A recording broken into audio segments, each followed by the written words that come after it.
Good morning everyone. History में history की book 4 में मॉडर्न इंडिया हिस्ट्री के टॉपिक में अवध के बारे में पढ़ेंगे। इससे पहले हम बंगाल के बारे में पढ़ चुके हैं, जो आपका फर्स्ट से लेकर थर्ड ब्लॉक तक दिया हुआ है हिस्ट्री की बुक में। मुगल साम्राज्य के पतन की अवस्था में सादत खान ने स्वतंत्र सत्ता स्थापित की। सादत खान ने सैयद बंधुओं के विरुद्ध षड्यंत्र में भाग लिया था, इसलिए वह मुगल सम्राट का कृपा पात्र बन गया। अवध जो है आपका यूपी में पड़ता है, बहुत फेमस है ये। हिस्टोरिकल जितने भी आपने मोमेंट्स आज तक पढ़े हैं उसमें, चाहे पॉलिटिकल में पढ़े हो चाहे हिस्ट्री में आप पढ़ रहे हो। इसके बाद सादत खान को की बात करें तो वो जो है वो सैयद बंधुओं के विरुद्ध षड्यंत्र में भाग लिया था, इसलिए वह मुगल सम्राट का कृपा पात्र बन गया। सादत खान को बुरहानुल मुल्क की उपाधि प्राप्त हुई थी। 1720 से 22 में वह आगरा का भी गवर्नर बना, परंतु बाद में किन्हीं कारणों से अवध का गवर्नर बन गया।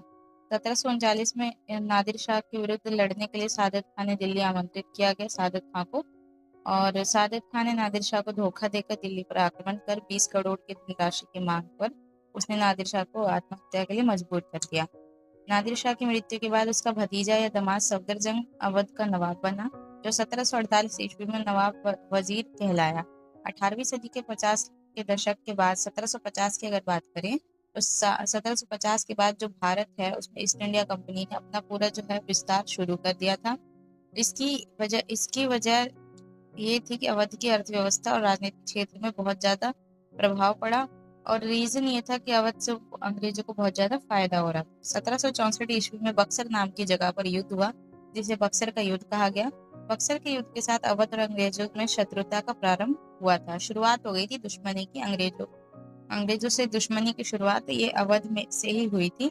बक्सर का जब युद्ध हो गया था तब बक्सर के युद्ध में अवध के नवाब शुजा-उद-दौला, मुगल शासक शाह आलम और बंगाल के मीर कासिम की मिली जुली फौज को अंग्रेज ने हरा दिया था। इन सब की मिली जुली फौज थी एक, इसमें इनको हरा दिया गया था अंग्रेजों के द्वारा। युद्ध के बाद अवध के नवाब और अंग्रेजी हुकूमत के बीच इलाहाबाद समझौते पर दस्तखत किए गए। ये जो है हम अवध के बारे में अभी पढ़ रहे हैं। अवध में जो विजय अभियान थे जो भी थे, इनके बारे में जो भी घटनाएं हुई इतिहास में अवध में। तो समझौता जो हुआ, इलाहाबाद समझौता का ये जो टॉपिक आपका बहुत इंपॉर्टेंट है, ये जरूर से पढ़ना। और युद्ध के बाद अवध के नवाब और अंग्रेजी हुकूमत के बीच